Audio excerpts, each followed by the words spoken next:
Jimmy Mack. I'm from East Nashville and I'm a poet. My experience in Nashville as a poet,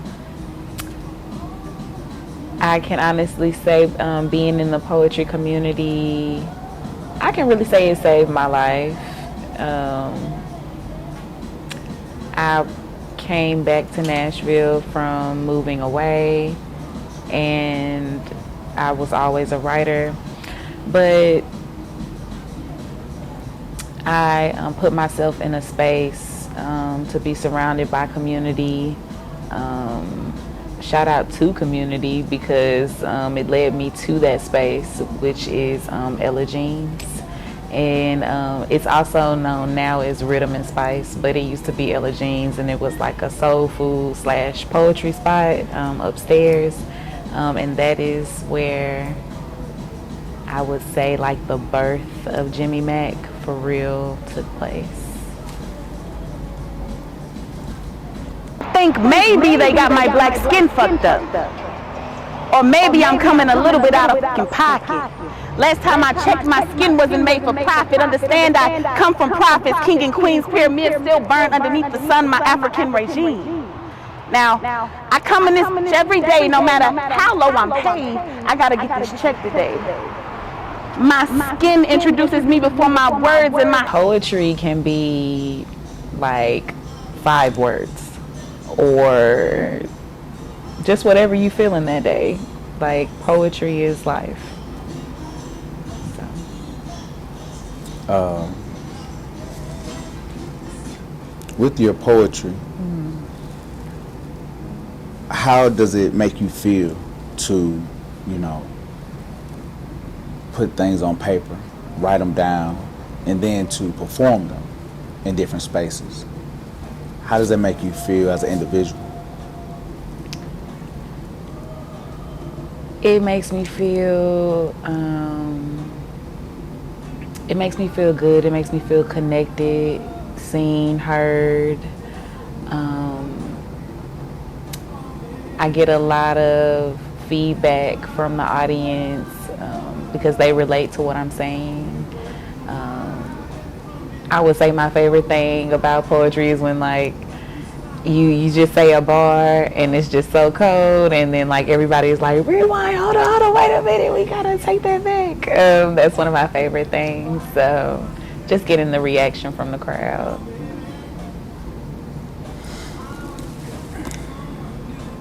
What does having access to green spaces and urban communities mean to you? We need it. We need it. In Black communities, for myself, I know I wasn't taught how to eat healthy. My mama from Mississippi, my daddy from Memphis, and he probably having like a pork sandwich right now, type thing. But I wasn't taught how to curate wellness in my life from my upbringing. And so when I grew up and got connected and also discovered the reactions that my body would feel when I would ingest certain foods. Like I cut out beef and pork in 2016. Then after beef and pork, it was chicken. Then after chicken, it was fish. And so it just kind of was a step-by-step thing for me, but it was a choice that I made.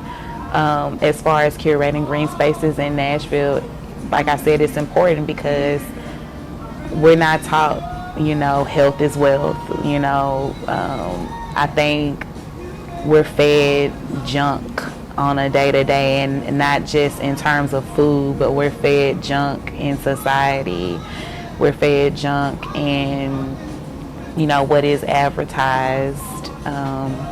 And many people in Nashville don't know that there are a lot of green spaces or that there are community gardens that you can go to, and most of the produce is free. A lot of people don't know that here in Nashville, and I mean, it's something of importance. I think we need more green spaces. Here's the real question. What changes would you like to see in our city to make outdoor spaces more accessible and welcoming? I would say it's more so the people of the city. Um, I think, I mean, we make the city. The people make the city. So I think more of us need to realize that unifying is power. Differences is power as well. And I think the more we embrace love, we'll be able to embrace community. A lot of times I think we are in a space of maybe feeling alone, or maybe feeling like we don't have enough resources or enough people or community in our corner, or people that really get us. But I will say to folks out there that it is a lot more, it is within reach than you know. And it's really accessible, like right at your fingertips. It's just, you have to be in a space to put yourself out there to connect with people in order to really realize what you need and also what the people around you need. But if you're trying to put yourself in healthier spaces, you need to embrace healthier approaches. So, What are some of the healthy approaches that you have embraced along your journey? knowing that I don't have to do it alone, that's a healthy approach for me. I'm an only child, and so a lot of things in life I really just had to embrace or face alone. So knowing that you don't have to do it alone is one. Happiness is a choice. Yeah, happiness is a choice. If you're showing up in spaces and you're not being welcoming, or you're not showing up with a smile on your face, or acting like you happy to be there, it will read, it will show, and people connect or disconnect from that energy. So it's important to choose happiness, showing up, feeling your best self, looking your best self. That's important. And yeah, happiness is a choice, and knowing that you don't have to do it alone. How did you get to that mindset where you are now? What helped you get to that mindset of where you are now, to be in a more healthier perspective on life?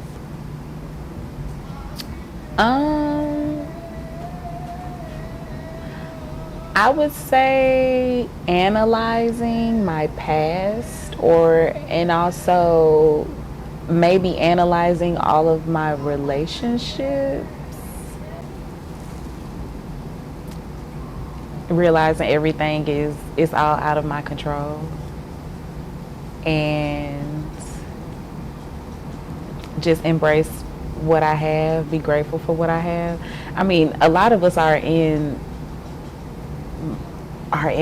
great positions, but we're not practicing a lot of gratitude. I think embracing gratitude, embracing fun, embracing love, embracing that has taught me that. What does self-evolution mean to you?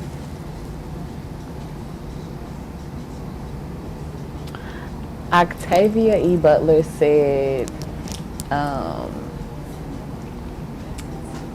to basically write your history, and that is what my self-revolution will be, is just writing my history, writing my story, being a voice for Black women, being a voice for myself first, but knowing that I am a black woman and that we all share similar experiences, it fuels me to keep going. Self-evolution means to me being bold, being creative, being loving, being fearless,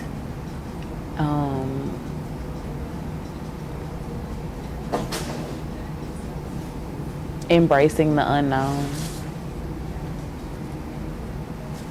and being powered by love and fueled by vision. I want you to talk a little bit about your poetry, talk about the poem that you're going to do, and tell us a little bit about the poem and why you wrote it and what it means to you. So the name of the poem is called Crucified Cubicle, and I wrote it. I come in this every day, no matter how low I'm paid, I gotta get this check today. My skin introduces me before my words, and my hair just requires more enunciations. Now, I've been good and patient, but this work arrangement may cause endangerment to you, your staff, hell, maybe the whole nation. Oh, I get it, this black woman may need restraining. She's quite the firecracker, Philip. Oh, that's what you thinking? This alkaline skin mixed with gin got them sinking. The very thought of my essence got them shitting while standing. Higher and higher, every time I'm rising higher, then you're fired. Trump voice. 9 to 5 to an artist can feel like a trap. And I wrote it because I know that in the piece I say, we have to get disciplined, because I know that if I want out of that 9 to 5, I gotta be disciplined enough in my art. Like, the same amount of energy towards the 9 to 5 needs to be the same amount of energy towards the art. But then sometimes as an artist, you're like, oh, I'm tired. You can have all these type of things that kind of get you bogged down as an artist, because you want to attain that freedom. But there's also the discipline, the patience, and just the veracity that comes with it. So I wrote the piece just to shed light on what is happening in these office spaces, and also what we need to do to pull ourselves out of that if we want to attain that freedom for ourselves. Can you give us 5 words that explain or describe freedom? 5 words that describe freedom To you. to me. Living large, just take your choice. Oh no. That could be one. Let's see. 5 words that describe freedom.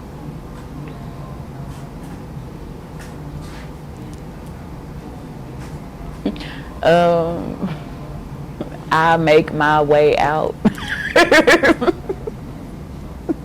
So when I say I make my way out, it's just a phrase of I am making my way out, making it up, being creative, and eventually that will provide the freedom.